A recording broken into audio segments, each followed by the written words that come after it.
মাগুরা সরকারি উচ্চ বিদ্যালয়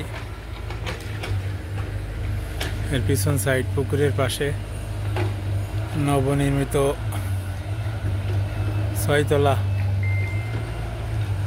একাডেমিক ভবন সম্ভবত, কারণ ওইখানের বিল্ডিং অনেক পুরাতন হয়ে গেছে, জরাজীর্ণ হয়ে গেছে।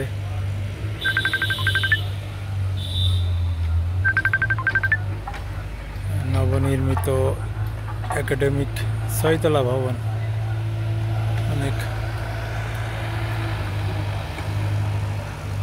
উঁচু হবে বোঝা যাচ্ছে। ওই দিক থেকে মুভ করা হবে,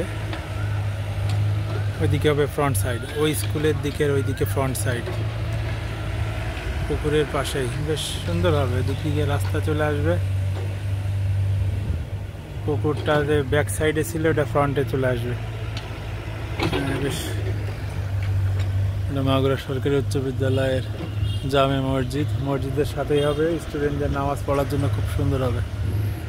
আর ব্যাক সাইডে হাজি রোড, পাশে হাজি সাহেবের দরগা শরীফ এবং মাদ্রাসা।